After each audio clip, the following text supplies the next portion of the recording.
गे माँ सुनै छी हे भगवती फेर दही माती बेटा के अपन गे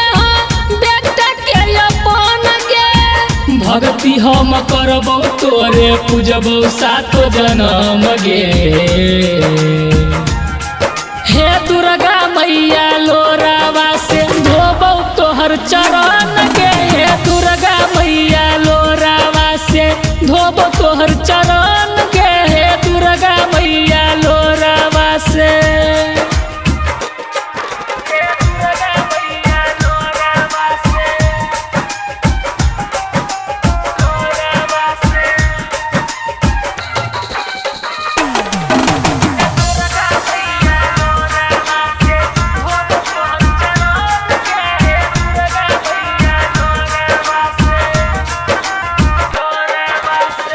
जरल की समतिया तक के भेजली संसार में कलयुग में लोगवा जियै मोह के अन्हार में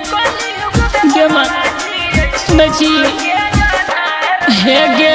जरल की समतिया तक के भेजली संसार में कलयुग में लोगवा जियै मोह के अन्हार में माटी के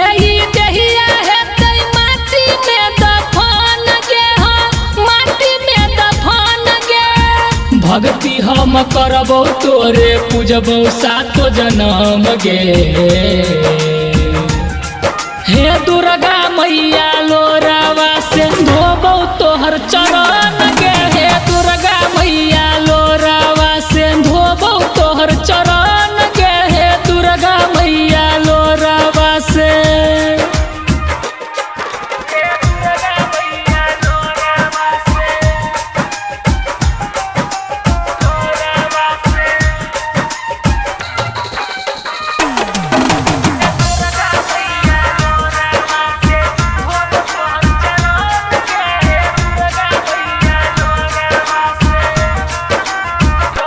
हे गे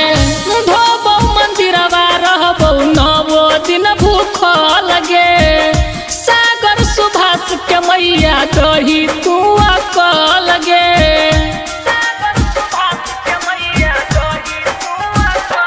हे गे धोबौ मंदिरवा रहबौ 9 दिन भूखल गे पी के परभास के मैया दही तू अकल गे छोड़बौ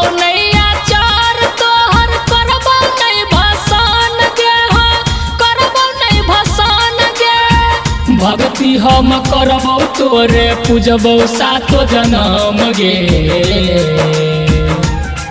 हे दुर्गा मैया लोरावा से धोबौ तोहर चरण गे हे दुर्गा मैया लोरावा से धोबौ तोहर चरण गे हे दुर्गा मैया लोरावा से।